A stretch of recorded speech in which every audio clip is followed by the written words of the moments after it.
মদিনার বাজার দিয়ে নবীজি যাচ্ছেন, নবীজির একটা ওট পছন্দ হয়েছে, তো নবী ওটের মালিকের কাছে গিয়ে জিজ্ঞেস করলেন, ভাইয়া এই ওটটার দাম কত? ওই দামাদামি হলো, নবী সে দামে কিনতে রাজি হলেন, কিন্তু নবীর কাছে তখন অর্থ ছিল না। তখন নবীজি ওনাকে বললেন, আপনি আমাকে ওটটা দেন, আমি এখনই গিয়ে আপনার সেই প্রাপ্যটা পাঠিয়ে দিচ্ছি। ওটের মালিক ওনাকে ওটটা দিয়ে দিলেন। আশেপাশে যারা ওটের মালিক ছিল সবাই জিজ্ঞেস করতেছে, এই পাগলা, তুমি কি যাকে ওট দিয়েছো তাকে চিনো? বলে যে না। নাম জানো? বলে যে না। পরিচয় জানো? বলে যে না।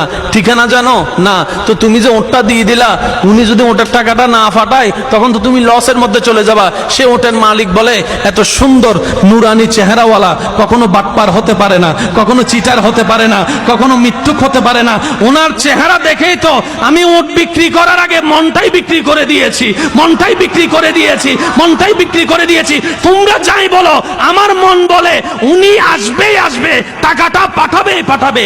এই কথা বলতে না বলতে কিছুক্ষণ পরে নবীজির একজন সাহাবা এসে বলছেন, একটু আগে একজন ওট নিয়ে গিয়েছেন, কাছ থেকে ওটের মালিকটাকে একটু দেখতে চাই। উনি বলে যে আমার থেকে। তো উনি বললেন, আমাদের নবী আপনার থেকে ওটটা নিয়ে গিয়েছেন, ধরেন ওটের টাকাটাও দিয়েছেন, আপনাদের খাবার জন্য কিছু খেজুরও হাদিয়া পাঠিয়েছেন, খেজুরও হাদিয়া পাঠিয়েছেন। ওই ওটের মালিক বলে, ভাইয়া টাকাটাও রাখেন, খেজুরটাও রাখেন, আগে আমাকে ওনার কাছে নিয়ে যান। আমি ওট বিক্রি করি নাই, আমার দিলটাই বিক্রি করে দিয়েছি।